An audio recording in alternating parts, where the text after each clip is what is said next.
भूख बहुत लगी है, कुछ खाने को दो। हंगरी में शादी की तकरीब के दौरान खाना खाने की इजाजत ना मिलने पर खातून फोटोग्राफर गुस्से में आ गई। दुल्हे के सामने तमाम तस्वीर डिलीट कर दी और दुल्हा बेचारा देखता ही रह गया। ये रिपोर्ट देखिए। कहते हैं पहले पेट पूजा फिर काम दूजा। ऐसा ही वाकया हंगरी की एक शादी की तकरीब के दौरान पेश आया।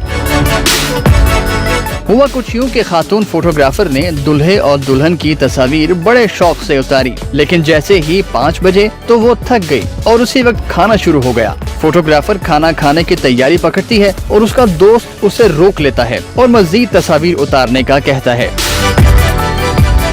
फोटोग्राफर खातून ने दोस्त से दरखास्त की 10 से 20 मिनट का ब्रेक दिया जाए ताकि मैं कुछ खा सकूं, मगर दोस्त मैं न मानूं की जिद पर कायम रहा।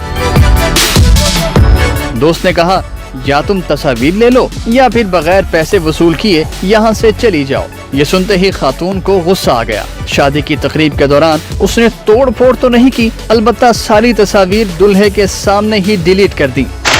तस्वीर डिलीट होने के बाद दुल्हा बेचारा देखता ही रह गया और कुछ बोल भी ना सका। ठीक कहते हैं, इस तरह के कामों में इस तरह तो होता ही है। अगर खातून फोटोग्राफर को खाना खाने की इजाजत दे दी जाती तो ऐसा वाकया पेश न आता।